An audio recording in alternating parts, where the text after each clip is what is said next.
Welcome back to Sleepy Historian, where time moves a little slower and history becomes something you can fall asleep to.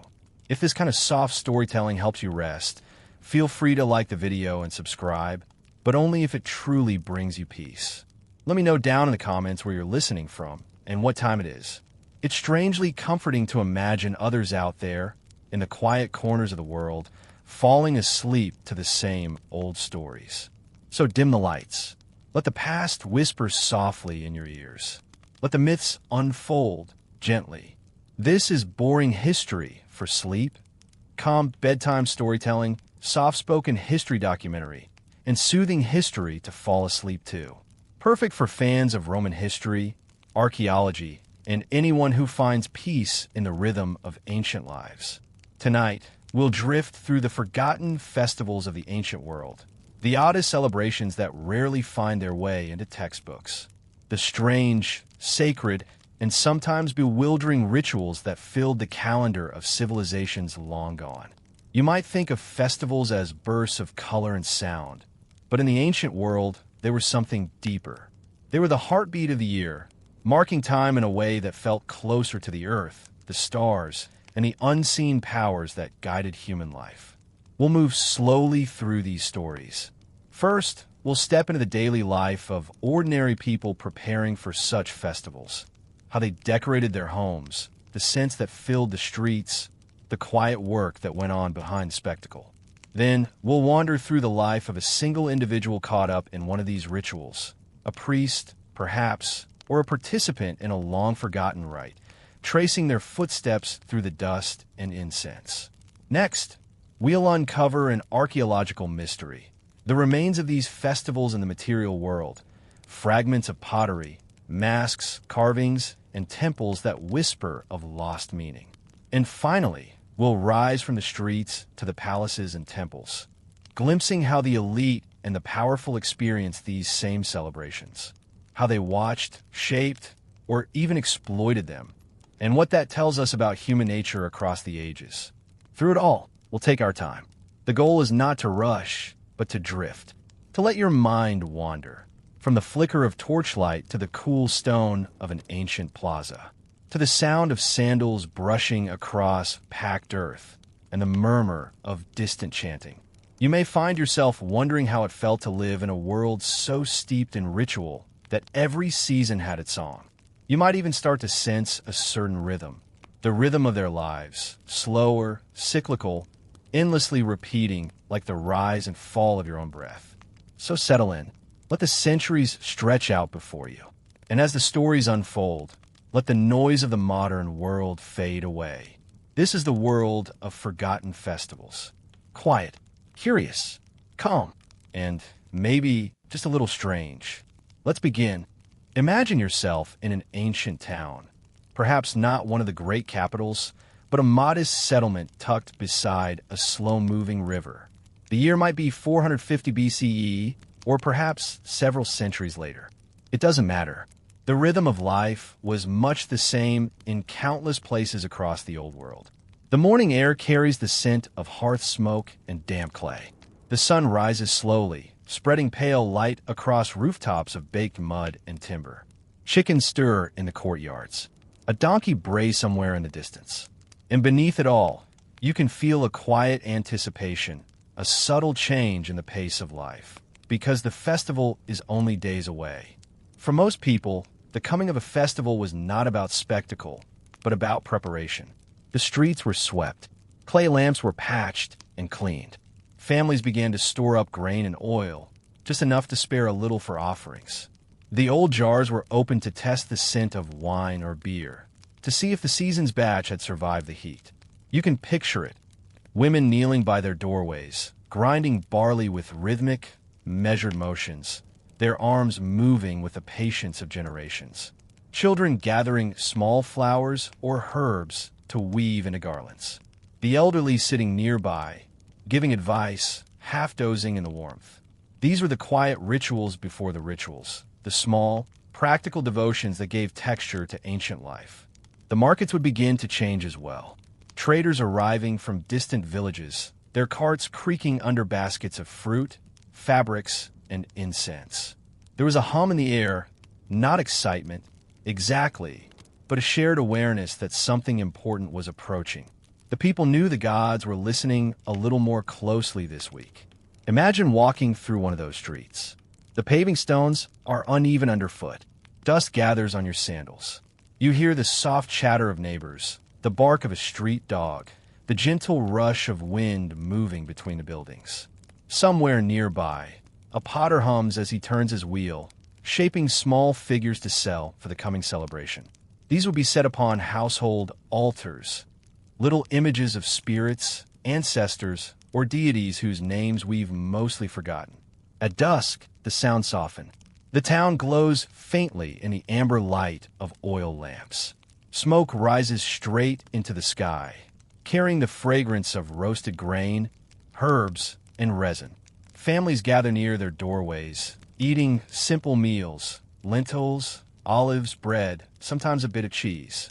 The conversation turns to who will lead the procession this year, which songs will be sung, what omens have been noticed in the weather or the stars.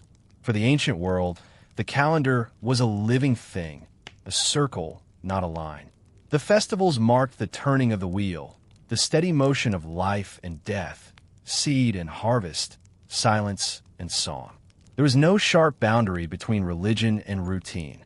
To clean the home, to bake the bread, to decorate the doorway. These were acts of worship in themselves. In some places, the preparations stretched for days. In others, only a night or two. But always there was that same sense of expectation. The world seemed to breathe differently. Even the animals were restless, as if sensing the subtle change. You might see a young man whitewashing the family courtyard, his hands streaked with lime and dust. His mother hangs sprigs of laurel and thyme above the lintel. A group of neighbors gather near the well, discussing the last festival, remembering small mishaps or moments of laughter.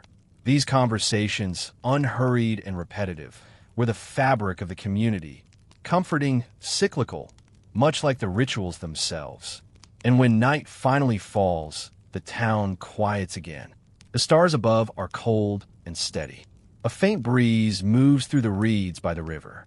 From somewhere, faint music drifts, the distant echo of a reed pipe, perhaps a young musician practicing for the days ahead. You can almost feel the pulse of time itself slowing.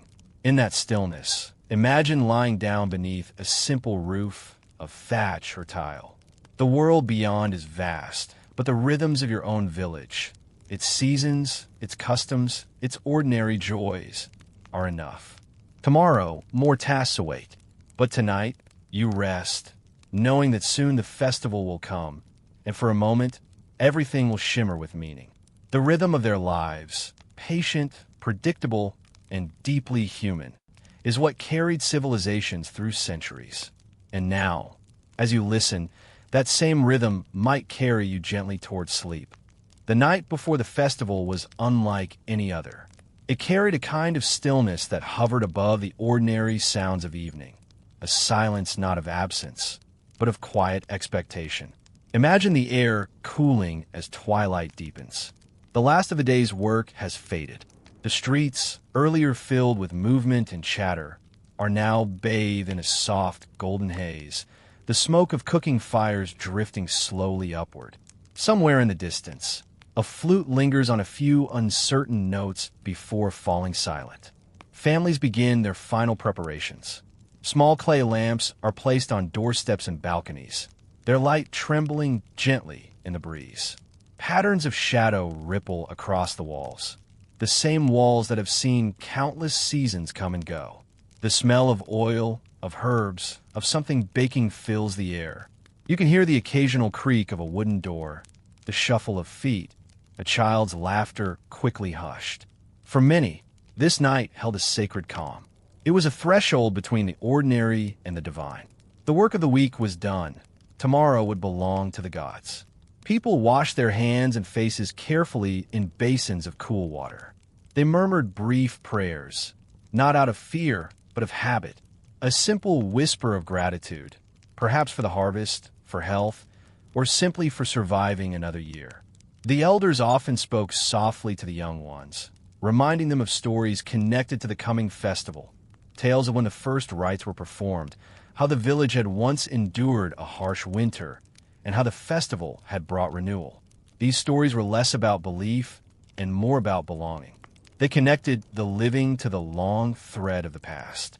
Imagine the faint light of the moon spilling across the rooftops. You walk through the narrow lane, hearing your footsteps echo lightly. At the end of the street, there is a small shrine, nothing grand, just a simple stone slab with faded carvings.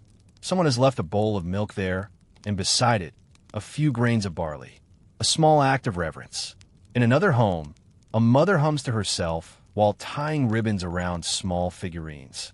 Her hands move slowly, the same way her mother's once did.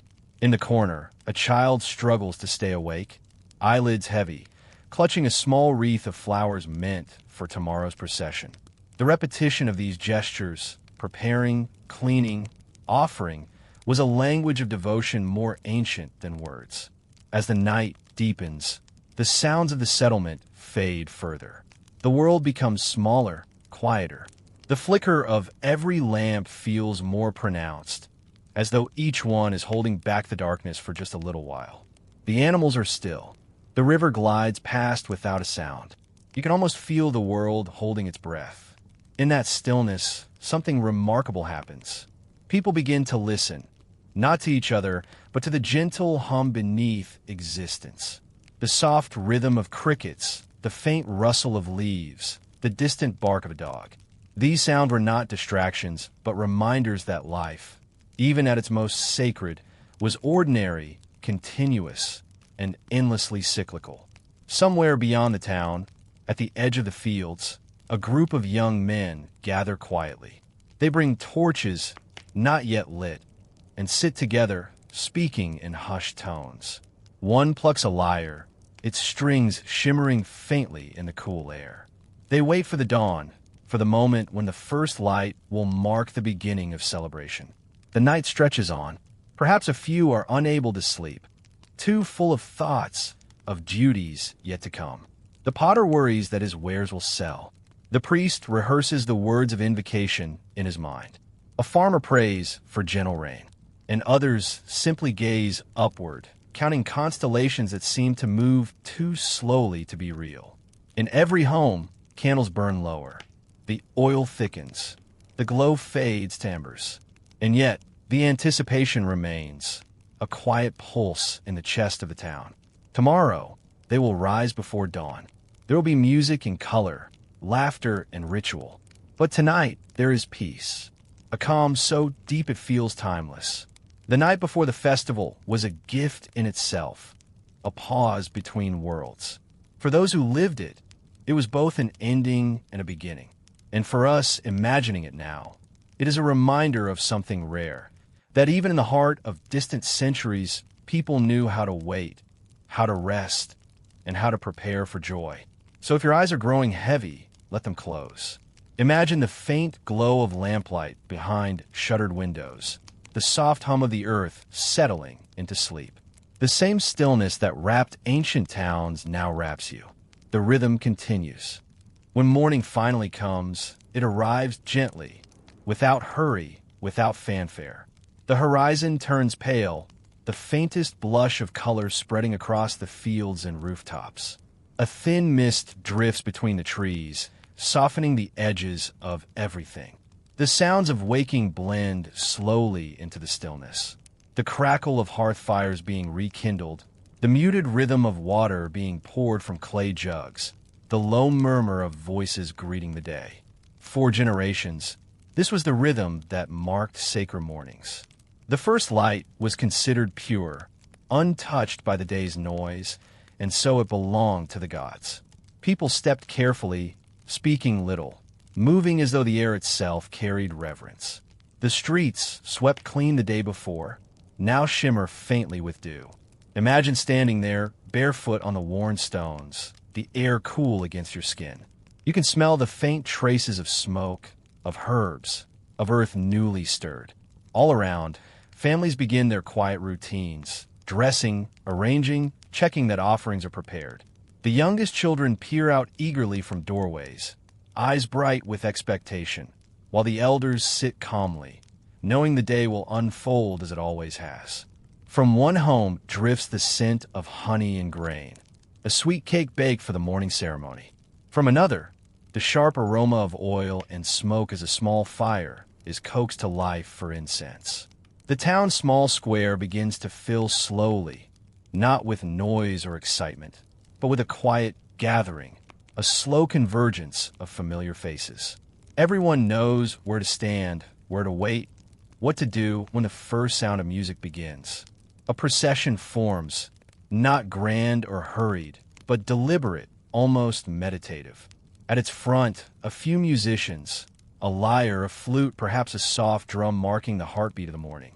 Behind them, men and women in plain tunics carry baskets of flowers, fruit, and bread.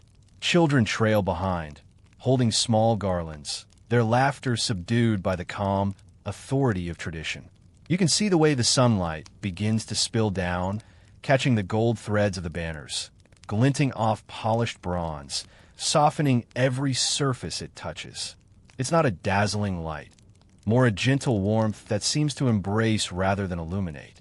At the temple or shrine, the priest, or sometimes simply the eldest of the community, steps forward. His robe is simple, his voice measured. He recites words that are older than memory itself. No one really needs to understand them anymore. It's the act of speaking, of repeating, that matters. The crowd listens, not out of awe, but out of quiet respect. This moment belongs to everyone and no one at once. Offerings are placed. Small loaves of bread, handfuls of grain, drops of wine. Sometimes the people bow their heads. Sometimes they stand still, watching the smoke curl upward. The fragrance of burning herbs fills the air. Thyme, myrrh, maybe rosemary, scents chosen not for luxury, but for familiarity. These were the smells of home, transfigured by ritual. There are no sermons, no loud declarations, only repetition, the slow gestures that have been performed for centuries. Someone ties a wreath to the temple door. Someone else sprinkles water over the threshold.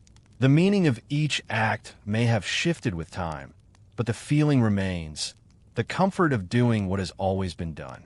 As the morning unfolds, the mood changes subtly. Laughter begins to surface, cautious at first, then freer.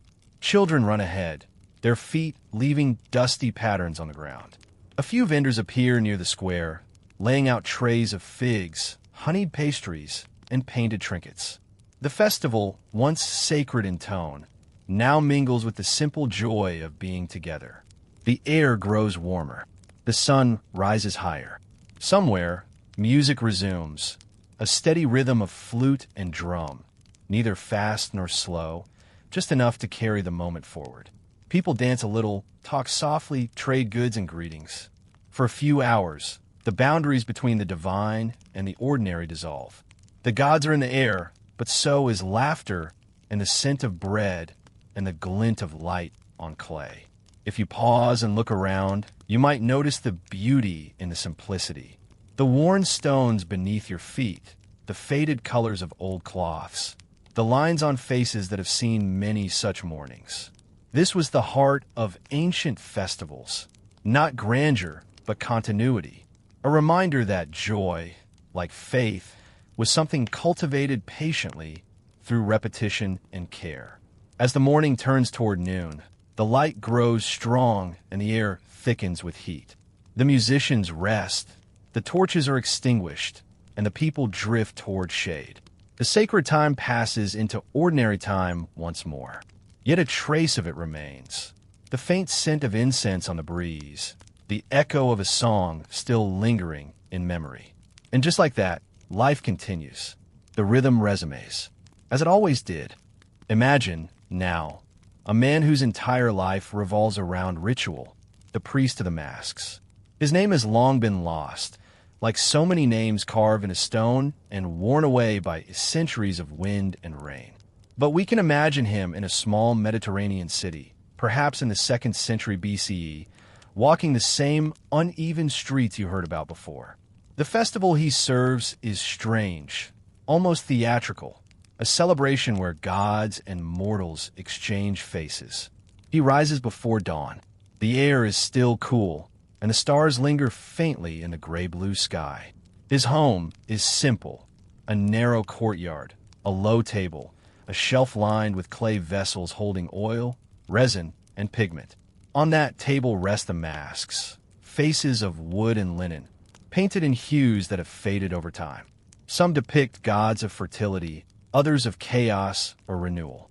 He touches them gently, one by one, as though greeting old companions. His first act is always the same. He washes his hands in cold water drawn from a well and anoints his wrists with oil scented faintly of myrtle. He murmurs a few words, not a plea, not even a prayer, more like an acknowledgement. The festival will soon begin. The masks will be worn, and through them, the divine will be invited to walk among men. The people of his town call this the Festival of the Changing Faces. To them, it is a day of release and reversal. Roles are swapped. Servants dine where masters once sat. The quiet speak, and the powerful listen. But for the priest, the meaning runs deeper. His duty is not to play, but to mediate, to guide the invisible boundary between human and divine. He moves slowly through the temple complex, its stones cool beneath his feet. The corridors are lined with carvings of laughing figures, perhaps ancestors, perhaps spirits of mischief. He lights small fires at their feet, feeding them twigs of cedar and pine. The smoke curls upward in pale ribbons, catching the first light of morning. Soon, the other attendants arrive. Boys in white tunics carrying baskets of flowers and fresh water. Women with braids tied back, balancing trays of incense. They greet him with quiet respect. They know his position carries both honor and solitude. The priest is set apart, touched by ritual, but also bound by it. In the corner of the temple lies a chest carved with symbols, half geometric, half organic, almost like vines twisting through letters. Inside are the sacred masks. Some are human-like, others almost animal. A few are cracked, their edges frayed from centuries of use. When he lifts one, the room seems to hold its breath. The painted eyes catch the light. Beneath its weight, he feels the passing of countless generations who have done exactly this. Later in the morning, he will lead the procession. For now, he sits in silence.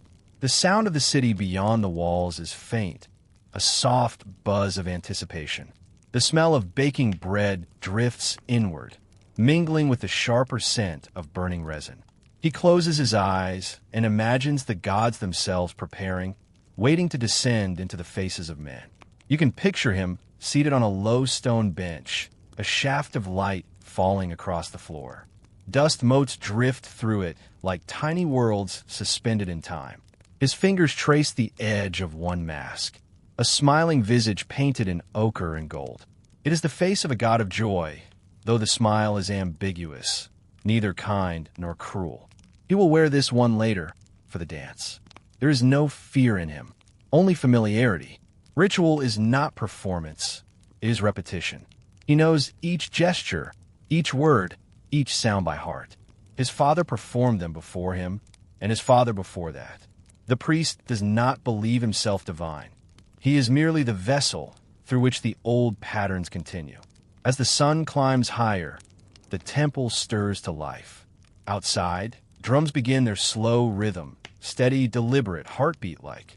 He stands, adjusts his robe, and places the mask upon his face. The world changes subtly. The smell of smoke deepens. The air feels heavier, more charged. To those watching, the man becomes something else. Not himself, not entirely human, but a bridge between worlds. And as he steps into the light, leading the first of the dancers through the temple gates, he knows that when the day ends, he will return here, remove the mask, and sit once again in silence. The gods will retreat, the festival will fade, and the world will return to its ordinary rhythm. But for this one day, the line between the divine and the mortal will blur, and through his calm devotion, the past will continue its slow, endless echo. The priest moves forward. The drums deepen. The festival has begun. The sun has risen fully now, and the small city hums with restrained energy. The festival of the changing faces has begun. It happens only once a year, and for a single day, the old order of the world bends and softens. The people call it the Day of Laughter, though beneath that laughter lingers something older, a whisper that this is a sacred inversion, a reminder that power, like the seasons, must turn. The priest of the masks stands at the head of the procession. The mask he wears is broad and golden, the features serene yet unreadable. Behind him trail the citizens, men, women, and children, their faces covered in painted linen or shaped wood. Some mask smile, others frown. A few show the visages of animals, spirits, or ancestors. The air is thick with the scent of oil and incense, the sweetness of figs mingled with the sharper smell of smoke. The rhythm of drums echoes through the streets, slow and steady like a heartbeat. Each step feels deliberate, as though the ground itself must be reminded that today the ordinary rules no longer apply. Masters serve their slaves. Judges carry the baskets of children. Women speak in the forum, while men stand quietly in their places. It is not rebellion. It is ritual. The gods, it was said, grew weary of human arrogance and demanded this moment of humility. As the crowd winds through the streets, the masks transform the faces beneath them. Laughter drifts upward, soft and unhurried, the kind that carries no mockery. A baker, his face hidden behind the mask of a king, hands out loaves to strangers. A shepherd dances clumsily, wearing the painted visage of a goddess. Even the elders smile, their eyes glinting behind the hollow openings of their masks. The priest leads them onward toward the central square. He moves slowly, feeling the weight of the mask pressing gently against his skin, the scent of resin and sweat mingling beneath it. Through its narrow slits, the world appears slightly blurred. The light softer, the shapes more fluid. This distortion is part of the purpose. For a few hours, no one is who they seem. Every boundary dissolves. At the heart of the square stands a tall wooden pole wrapped in vines and ribbons. Around it, the people gather in a loose circle. The musicians fall silent for a moment. The priest raises his hands, and the crowd stills. His voice carries through the air, low and measured, speaking words so ancient that even he no longer understands them fully. Yet the tone is enough, a cadence of continuity, a sound that ties this year to the countless years before. He gestures, and the people begin to dance. Not the quick, joyous dance of celebration, but a slow, circular movement. One step forward, one step back. The masks tilt in rhythm. The fabric of their tunics rustles softly. Dust rises around their feet, golden in the morning light. You can almost feel the rhythm. Steady, hypnotic, the same rhythm that pulses in the heart and echoes in the turning of the earth. Children watch from the edges, some shy, some fascinated. A few mimic the dancers, swaying gently. The laughter returns, soft and harmless, like ripples on still water. Somewhere nearby, a vendor quietly sells honeyed fruit, his own face painted with a crude smile. No one haggles today. Everything is an offering. For the priest, the ritual is not joy or sorrow, but stillness. Beneath the mask, his breathing is slow, deliberate. Each exhale fogs faintly against the wood. Each inhale carries the mingled smells of incense and humanity. He is not thinking, only existing, repeating gestures so old they've lost all need for explanation. In that simplicity lies their power. Hours pass in this timeless rhythm. The sun climbs, then begins to descend. Gradually, the dancing slows. The people remove their masks, some laughing, some quietly thoughtful. The roles will soon return to normal. But before the ritual ends, the priest performs the final act. He walks alone to the edge of the square and lifts his mask toward the sky. For a moment, the crowd falls silent. The gesture means release, the divine returning to the heavens, the mortal world resuming its shape. Then, as if by shared instinct, the people bow their heads. Some whisper small thanks, others simply watch. The priest lowers the mask, turns, and disappears back toward the temple. The festival is ending, though its echo will linger long after the lamps are extinguished. By dusk, the streets are quiet again. Masks lie drying on doorsteps, their painted faces cracked by heat and handling. The smell of smoke and wine still clings to the air. In every home, stories are retold. How the children laughed, how the old ones remembered, how for a few hours the world felt balanced, renewed. And somewhere, perhaps in a darkened chamber of the temple, the priest sits alone.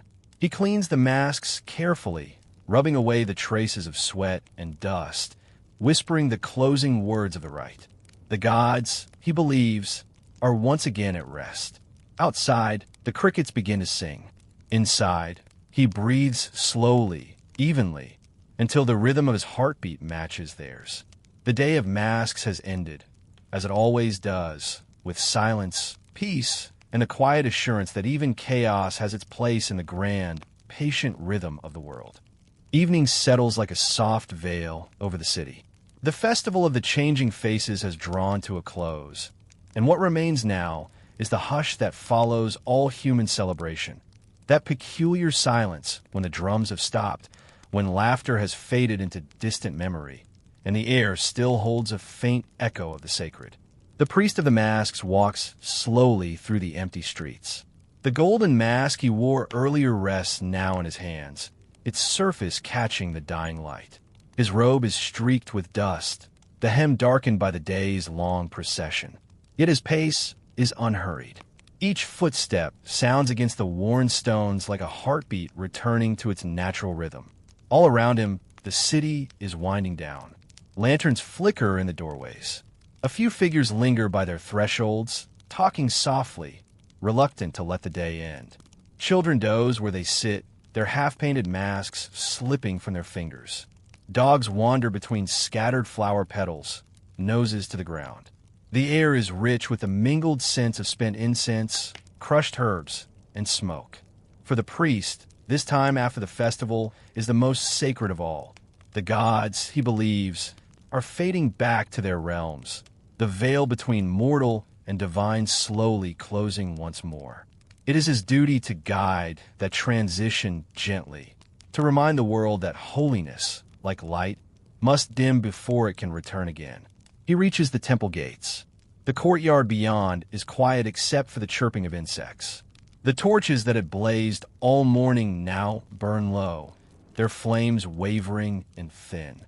The carved faces along the temple walls, gods, spirits, ancestors, seem to watch as he passes, their expressions softened by shadow. Inside the sanctuary, the air is cool. The floor is scattered with petals and ash. The faint glow of embers reflects in the polished bronze of offering bowls. He kneels before the altar and lays down the golden mask. The sound it makes is light, almost musical as it meets the stone. For a long moment, he remains still, listening to his own breath. He whispers a few words, the closing lines of the ancient formula. No one hears them, but the words are not meant for people. They are for the silence itself, a gesture of gratitude, a signal that the day's balance has been restored. You can almost imagine him there, surrounded by dim light and drifting smoke, the faint smell of resin emmer curling through the air. His face is calm, expressionless, emptied of pride or fatigue. He is simply present, the final witness to the passing of the festival. Outside, the town exhales. The last of the celebrants retire to their homes. Someone laughs softly, then closes a door. Somewhere, a jar topples and rolls. A woman hums a lullaby to her child. Life resumes its ordinary pace. The priest remains in the temple long after darkness has fully fallen.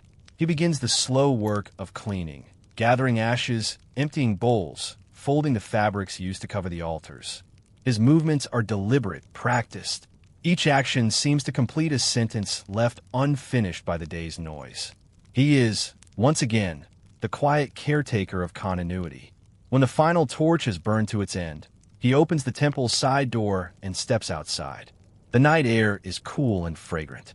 The stars above shimmer like a sea of quiet watchers. For the first time in many hours, he feels the weight of the day ease from his shoulders. He sits on the stone steps, and looks out over the sleeping city.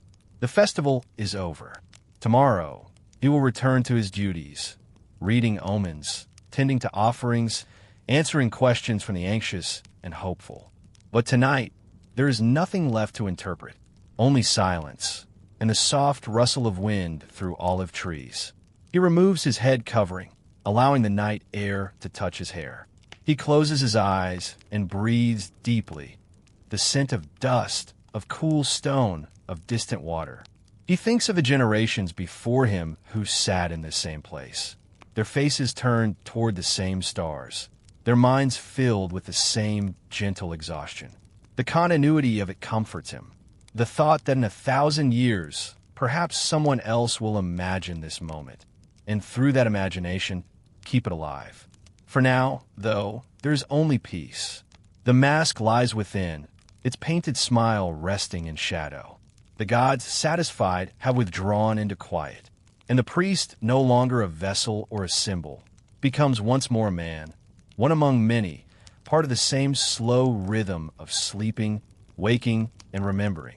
If you listen closely, you can almost hear the faint whisper of his closing words carried on the breeze. As it has been, so shall it be again. The city sleeps, the stars drift on, and another circle of time closes in silence. Centuries have passed since the drums of the old festival last echoed through the city. The golden masks have long since crumbled to dust, their wooden forms reduced to brittle fragments buried deep beneath layers of soil. Yet the traces of those ancient celebrations have not vanished entirely. Beneath the quiet hum of the modern world, the earth still keeps its memory. Imagine yourself standing at an archaeological site at dawn. The light is pale and steady, brushing across the uneven stones of forgotten temple floor. The air is still cool, heavy with the faint scent of sand and distant water. Around you, the remains of once proud columns rise only to the height of your shoulder. Small birds perch on them briefly before darting away. It is here, amid this quiet ruin, that fragments of the past whisper faintly to those patient enough to listen. Archaeologists once uncovered curious objects at such a site. Small masks carved from terracotta, bits of painted plaster, and in one corner, a cluster of clay figurines shaped like dancers, their hands joined in a circular motion. They were arranged in a pattern so deliberate it could not have been random. Perhaps they were offerings, or perhaps the echoes of some ceremonial display. Each object tells a partial story. A fragment of pottery bears a faint inscription, Day of Renewal. Another shows a faint image of a face divided in half, one side smiling, the other calm and expressionless. When pieced together, these artifacts begin to form the outline of something larger, a ritual of transformation, of reversal, not unlike the masked festival that once filled those same streets with sound and color. The archaeologists work slowly, methodically. Each brushstroke uncovers a fraction of time. Dust gathers on their gloves. Notebooks fill with sketches and quiet speculation. The site is silent except for the sound of shifting sand, the click of a camera shutter, the soft murmur of voices discussing layers of soil and the color of fragments. Yet within that silence lies something profound, the careful awakening of memory after centuries of sleep. Later, in a museum's subdued light, the artifacts are displayed behind glass. Visitors drift past them, speaking softly, their reflections merging with the ancient objects. The masks, or what remains of them, stare outward with hollow eyes. The small figurines of dancers seem almost ready to move again if only the right song were played. The air hums faintly with the controlled quiet of preservation, the hum of air filtration, the rhythm of slow footsteps on marble floors. It is tempting to imagine what the festival once felt like when these objects were whole. The cool texture of the clay masks pressed against the skin, the pattern of painted ribbons, the flicker of firelight glancing off polished bronze. For the people who once gathered there, this day was not a curiosity. It was a living part of the calendar, a pulse that connected them to the seasons, to the gods, and to each other. Some scholars suggest the festival originated even earlier, from a time when agriculture first took root in that region. The shifting of seasons demanded ritual acknowledgement. By wearing masks and changing roles, the people embodied the turning of the earth itself, from death to growth, from harvest to rest. It was not just play, it was cosmology made tangible. Others interpret it differently. To them, the masks were a means of bridging worlds. In wearing the face of another, whether human, animal, or divine, one could speak to what was unseen, negotiate with what was unknown. The act of reversal, where masters served servants and children guided elders, mirrored the temporary chaos of creation before order returned. It was a reenactment of myth, a moment when the fabric of the world loosened, only to be woven tight once more. Whatever the true meaning, the physical evidence offers a strangely quiet testimony. No grand monuments, no dramatic inscriptions, only small, humble things, shards of pottery, bits of pigment, worn figurines, scattered through the soil like half-remembered dreams. Yet sometimes, it is these faint traces that tell us the most. You might picture the archaeologists as they pack up their tools at the end of the day. The sky deepens to a dusky gold. The wind moves softly across the plain. One of them looks back at the excavation pit, a shallow wound in the earth that seems almost to breathe. They know they have uncovered something not merely ancient, but human. Not a story of conquest or empire, but of ritual, of rhythm, of lives once lived in gentle repetition. In that realization, there's a kind of peace. The past is not entirely gone. It lingers in quiet layers beneath the surface, waiting patiently, like an old song that can still be hummed if one remembers the tune. The archaeologists close their notebooks and walk away, their footprints soft in the sand. Behind them, the fragments rest once again in the twilight, cradled by the same earth that has kept them safe for centuries.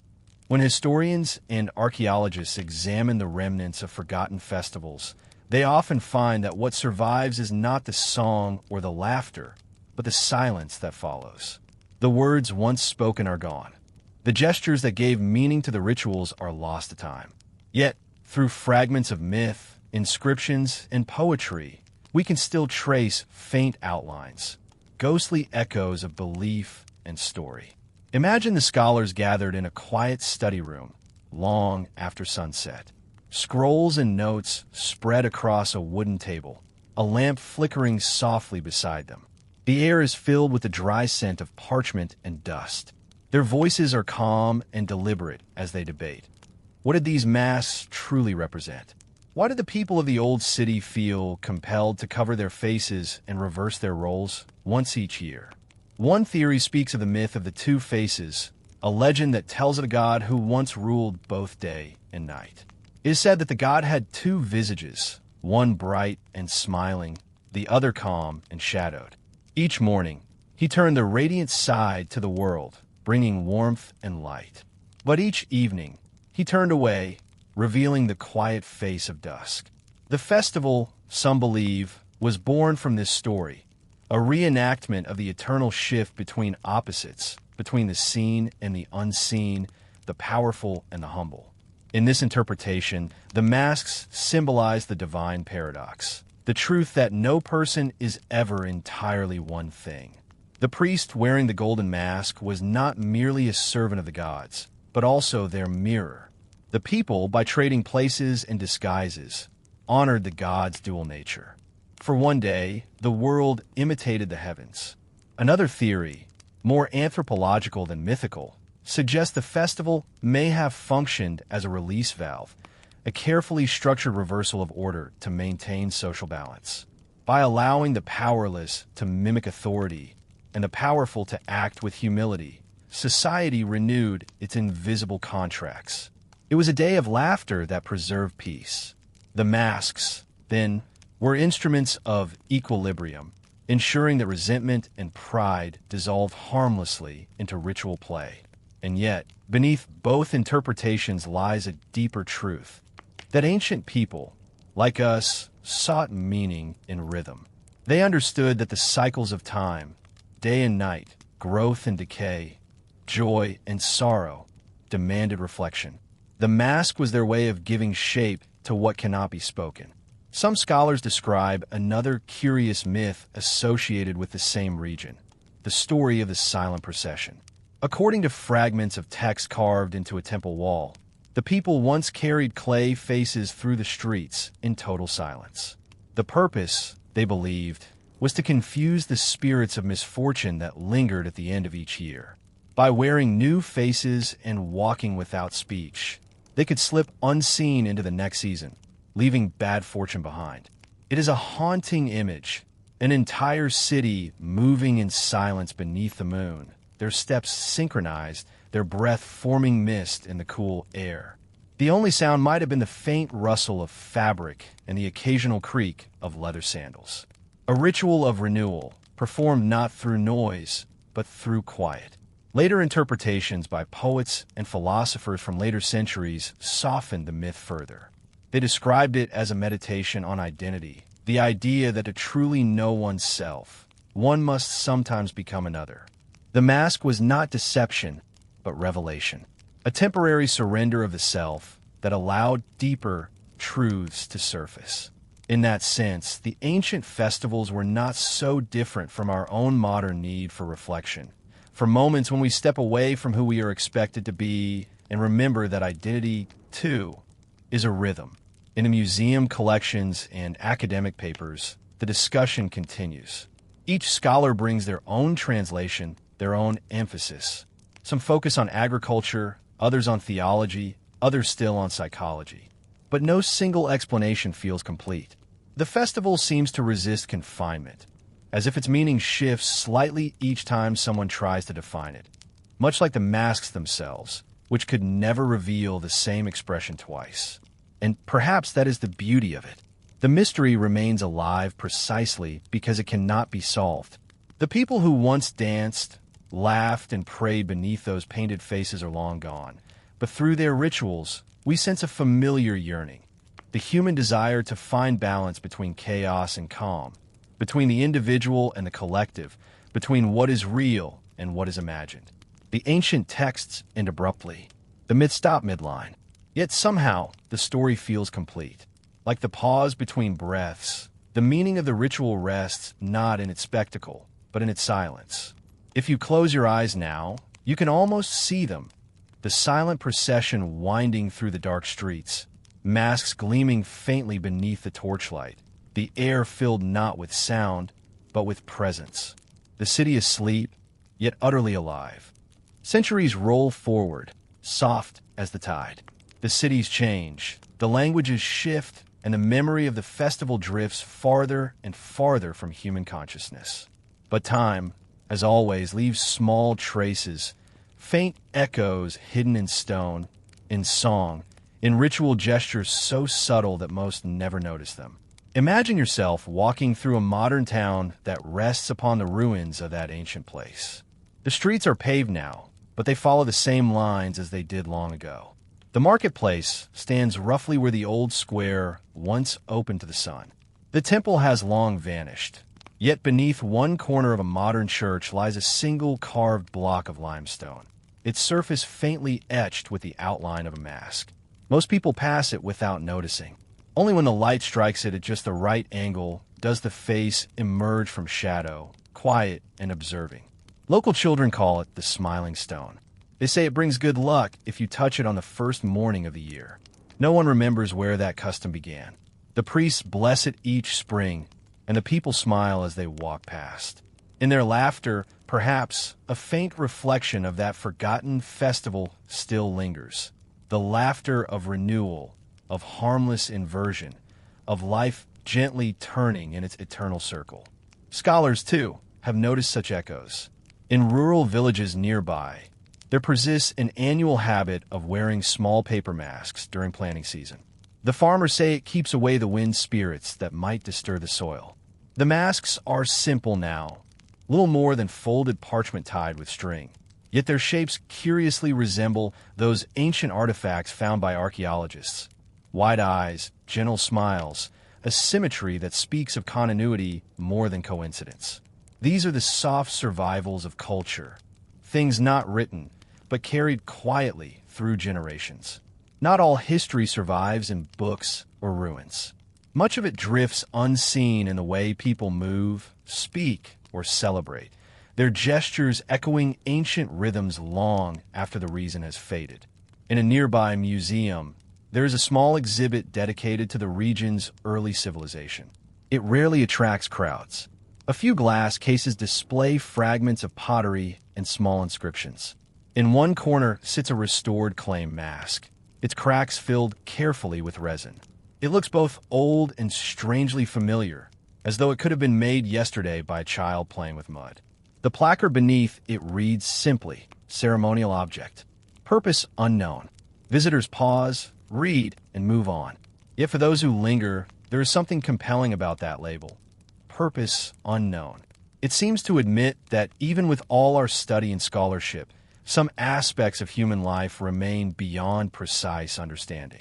Rituals, beliefs, and emotions often resist the neat clarity of explanation. They live instead in atmosphere, in tone, in repetition, in rhythm, the same way lullabies endure even after their words are forgotten. As evening falls, the museum's lights dim. Outside, the wind moves softly through the trees. Somewhere in the town, music begins. Not the sharp, amplified sound of modern festivals, but something gentler. A group of young people have gathered in the square. They laugh, sing quietly, and pass around paper lanterns painted with faces. The lanterns sway in the wind, their flickering light casting momentary masks on each person's face. It is not deliberate imitation, yet the resemblance is unmistakable. The same rhythm, the same impulse to disguise and reveal, to celebrate transformation. Even if no one knows its origin, the spirit persists, half memory, half instinct. From a distance, it might look as though time has folded in on itself, ancient and modern blurring at the edges. A passerby could pause, just as the priest once did, and watch the dance of shadows against the walls. There is a quiet poetry in the idea that history does not vanish, but changes form. Like a melody played on new instruments, the tune's still recognizable even after centuries of silence. As night deepens, the lanterns fade one by one. The laughter grows softer, then stops altogether. The square empties. Yet somewhere, perhaps in a hidden corner of the old foundations beneath the city, the stones seem to remember. Not with words, not with voices, but with stillness. The same stillness that once ended the day of masks. The same peace that followed the fading of the drums. History's greatest mysteries are often not the ones of power or conquest, but of endurance. The small, ordinary acts that refuse to disappear. The quiet traditions that carry forward an echo of the divine without needing to explain it. The smile on the weathered stone. The child's paper mask.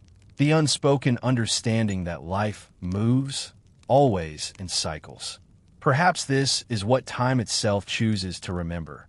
Not the noise, not the spectacle, but the steady heartbeat of human ritual, pulsing gently beneath the surface of everything.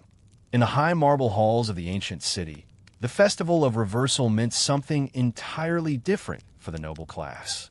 For the common people, it was a day of laughter and masks, of walking in another's shoes. But for the nobles, the governors, priests, and wealthy merchants, the day was a measured act of humility, performed beneath chandeliers of flickering oil lamps and watched over by silent attendants. Imagine yourself entering one of their great dining halls as evening begins to settle. The air is fragrant with roasted grain and fruit, the floor polished smooth by generations of servants. The sound of footsteps echoes softly against the high ceiling. Along the walls, murals depict the city's myths, gods descending among mortals, rivers flowing backward, animals speaking in the language of men. Tonight, those stories are not just painted, they are reenacted. The nobles will eat as servants, sitting on low stools rather than at their grand tables. The servants, invited guests for one night only, will dine in the seats of honor, served by the hands that once commanded them. It is a carefully choreographed inversion, not rebellion, not defiance, but ritual acknowledgement of life's fragile balance. The steward begins by striking a small bronze gong. Its tone hums softly through the room. Conversation ceases. A servant steps forward, dressed in white linen, holding a jug of watered wine. The nobles bow their heads as he pours for them. The gesture is practiced, almost sacred. Around the room, torches flicker, casting gold and amber across the walls. The meal unfolds slowly. Plates of lentils, honey bread, and olives are passed from hand to hand. There is little talk. The sound of eating is deliberate, restrained. The nobles wear simple clothing tonight. No jewels, no silks, only coarse woven tunics. The servants, by contrast, are adorned in borrowed finery, their faces lit by quiet astonishment. For one evening, they inhabit a different world. An elderly nobleman lifts his cup and speaks. His voice trembles slightly, but carries clearly in the still air. "Let this day remind us," he says, "that all power is borrowed, and all status is fleeting. As the wheel turns, so do our fortunes." His words echo a sentiment older than the city itself, the same rhythm of reversal that guided the festival outside. At the far end of the hall, a musician begins to play. The instrument is soft and stringed, its notes rising and falling like gentle waves. The nobles listen, their faces thoughtful. The servants smile, unsure whether to be at ease or remain formal. There is a sense of quiet wonder in the air, a realization that for a few hours, the invisible walls between them have softened. In the adjoining courtyard, a fountain murmurs. The scent of orange blossoms drifts through the open doors. Outside, faint laughter from the city streets can be heard, mingled with the faraway beat of drums. The noble feast is more restrained, but its spirit is the same. The acknowledgement that even those in marble houses are bound to the same cycles as the rest of the world. Later in the evening, the steward announces the final act of the ritual. Each noble must present a token, a small gift of gratitude, to the servant who attended them that night.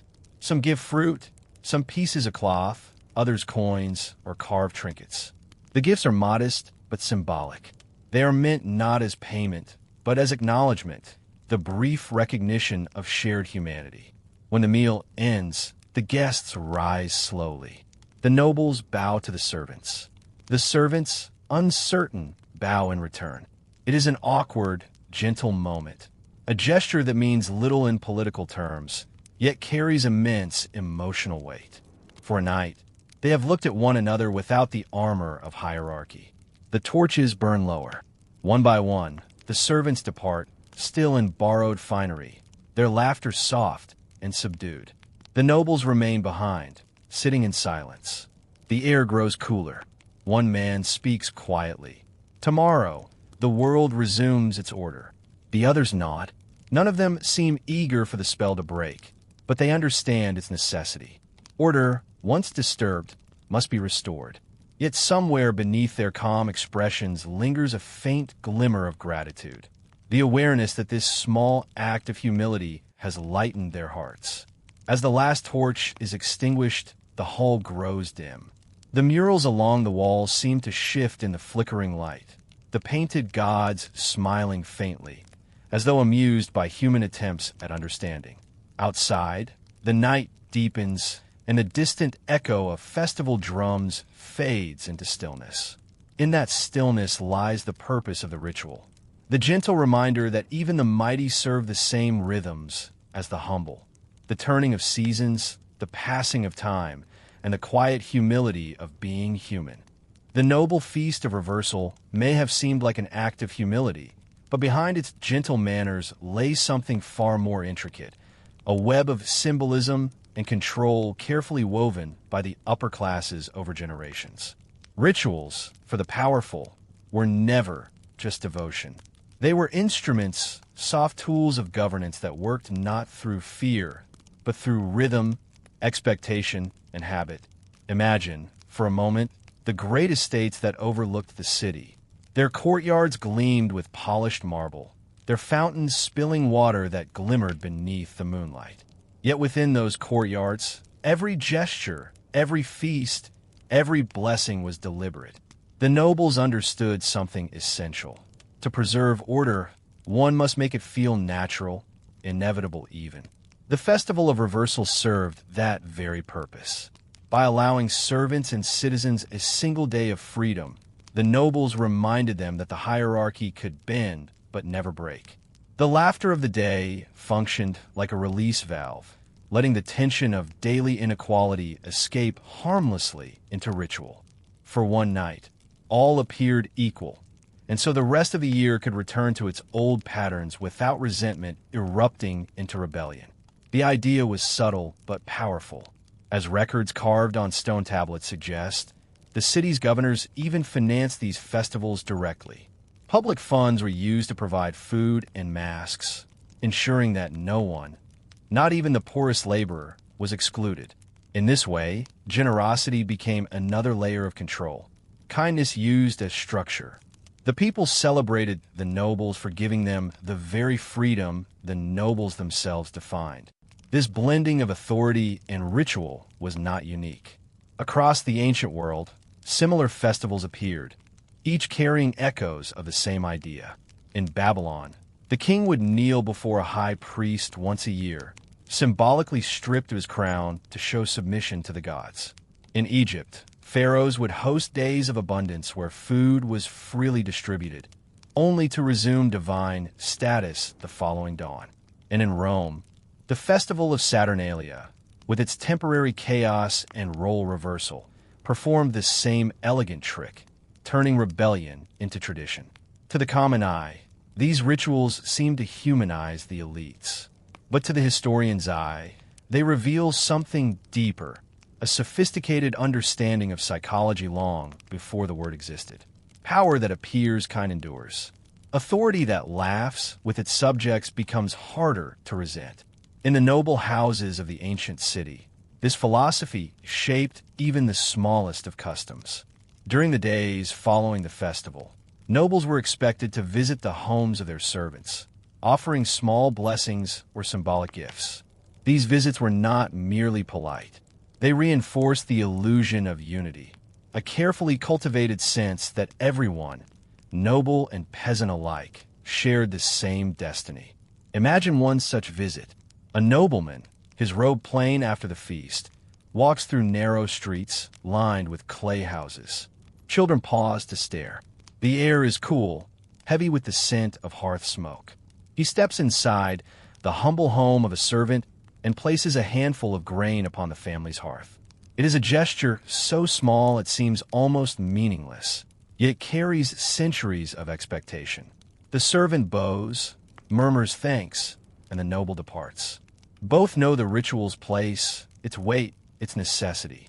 Over time, these gestures became part of the city's rhythm. Festivals, gifts, public appearances, all were threads woven into a fabric of social order so smooth it seemed natural. No decree could have achieved such quiet obedience. Only custom could. But the nobles, too, were bound by this rhythm. The rituals controlled them as much as they controlled others. To skip the feast, to refuse the reversal, was to court divine displeasure, or at least the disapproval of one's peers. Power demanded performance, and even those who ruled had to bow to the invisible script of tradition. Archaeological evidence from the upper quarters of the city suggests this truth vividly. Excavations of noble homes have revealed entire storerooms filled with ceremonial vessels used only once a year. Special plates, masks inlaid with silver, and painted scrolls describing the proper words to speak during the feast. These objects were not merely decorative. They were instruments of continuity. Each generation inherited not just wealth, but obligation. And so the cycle endured. The nobles ruled not by force, but by ritual repetition. The same gestures, year after year, century after century, until even they could no longer remember where tradition ended and belief began. If you close your eyes now, you might imagine one of those grand feasts unfolding again, far away in time. The low hum of conversation, the flicker of torchlight against marble, the faint smile of a servant sitting where a lord once sat, the illusion of equality, carefully maintained, so that true order might remain untouched. It is a pattern as old as civilization itself. The gentle dance between those who hold power and those who live within its shadow. A dance made graceful by repetition, beautiful by ritual, and enduring by belief. There comes a moment in every civilization when its own traditions begin to slip quietly away, not in rebellion, not in sudden collapse, but in a slow drift toward forgetfulness. The old city that once celebrated the festival of reversal was no different. Over the centuries, its marble brightened and dulled again, its plazas filled and emptied, and the sound of laughter that once echoed through its streets began to fade. Imagine yourself standing in one of those streets centuries after the last great feast. The stones beneath your feet are smooth, worn by time. The air feels still, as if holding its breath. You might see faint carvings along the walls, remnants of masks and symbols that once guided processions. Now, they are nothing more than decoration for eyes that no longer understand their meaning. The change did not happen in a single generation. It was gradual, like dust gathering in corners. The nobles who had once presided over the feast began to shift their interests toward newer rituals, more private, more refined. Their wealth increased, their estates grew, and the ancient acts of humility began to seem unnecessary, even quaint. The servants who once played the roles of masters found themselves busier with work, their nights too short for celebration. The city grew more prosperous, but also more divided. The plazas where laughter once spilled became marketplaces.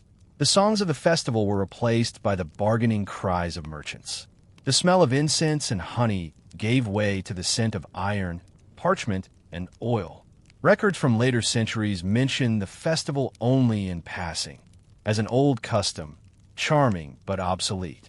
A few temples continued to mark it with small offerings, mostly out of duty. But without the nobles' patronage, the event lost its center. The ritual that had once bound rich and poor alike became little more than a whisper of memory. In the silence left behind, the city discovered something new, a different kind of order, colder but more efficient. Authority no longer needed the soft veil of ritual. It relied instead on law, on commerce, on bureaucracy. Power became invisible, written in ledgers and decrees rather than acted out in torchlight and song. And yet, traces of the old ways persisted. In quiet households, older servants still told stories of the day when masters bowed to them. They spoke in low voices, half nostalgic, half uncertain.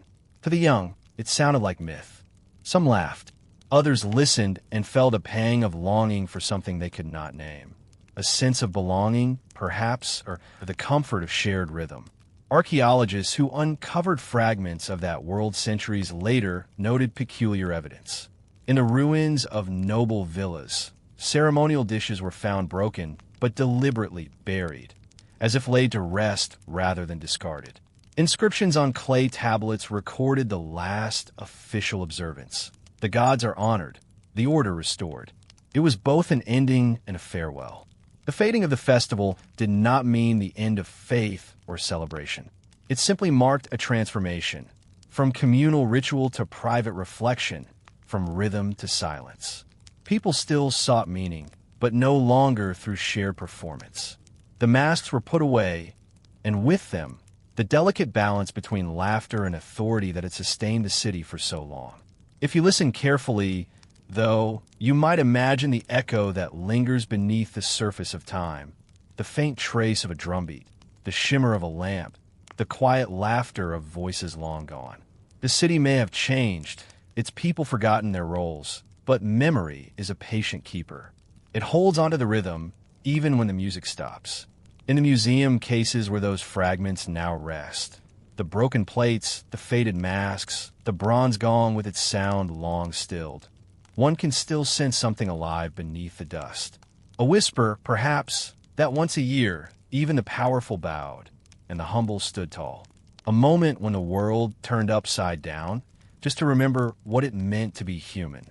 The scholars who study these relics write in calm tones, describing dates and materials measurements, and contexts. Yet between their words, there lingers a quiet awe. They sense what cannot be written, that for all its strangeness, the festival expressed something essential. It was not only about power or control, but about the need to remember balance. And perhaps that is why, even now, we find such peace in recalling it. The thought that once, long ago, people gathered not for conquest or wealth, but to laugh at themselves, to bow in turn, and to let the world spin gently on its head, just for a while, before settling back into order. In that thought, there is calm. In that memory, rest. And now, as our long journey through the forgotten festivals of the ancient world draws to a close, the echoes of those celebrations still seem to linger, faint but steady, like the rhythm of a distant tide. You might imagine the torches long extinguished, their smoke curling softly into the night air. The marble streets are empty once more. The laughter that once filled them has faded into the silence of centuries. Yet somewhere, deep within that quiet, there remains a trace of warmth. The memory of a people who understood that even in order, there must be room for reversal, for reflection, for gentle humility. These were festivals that never made it into the grand histories. Too strange, too small, perhaps too human. But in their strangeness lay a kind of beauty. For they remind us that the ancient world was not only built on wars and empires, but on the delicate threads of shared ritual. Moments when rich and poor, powerful and powerless, all pause together beneath the same stars. As you rest now, imagine the soft hum of those rituals fading into the dark, the slow turning of the year, the cycle of work and celebration, silence and laughter. Every civilization, no matter how mighty, finds its peace in repetition, its comfort in tradition, its meaning in the things it chooses to remember. You can almost see it, the faint glow of oil lamps, the quiet rustle of linen robes, the sound of gentle voices reciting blessings in a language long forgotten. The air is warm, thick with the scent of earth and time. The city breathes slowly, as if it, too, is drifting towards sleep. If this story, this soft unfolding of forgotten days, has helped you drift toward rest, I'm glad. These histories are gentle companions, meant not to excite, but to ease the mind into stillness. So, if you found a little peace here tonight, feel free to like this video or subscribe, but only if it truly brings you calm. And tell me quietly in the comments where you're listening from and what time it is. There's something quietly comforting in knowing who else is out there, falling asleep to the same old stories. You've been listening to The Sleepy Historian. This is boring history for sleep, where we explore the past, not for thrill, but for peace. For bedtime relaxation and soft storytelling. For soft-spoken history, calm bedtime reflection, and the slow comfort of the human story told in whispers. So now, let the images fade, let the ancient halls fall silent, and let your thoughts drift. The gods have finished their games, the festivals are over, and the night grows still once more. Sleep well, traveler time. Tomorrow, history will wait, quietly, patiently, until you're ready to dream it again.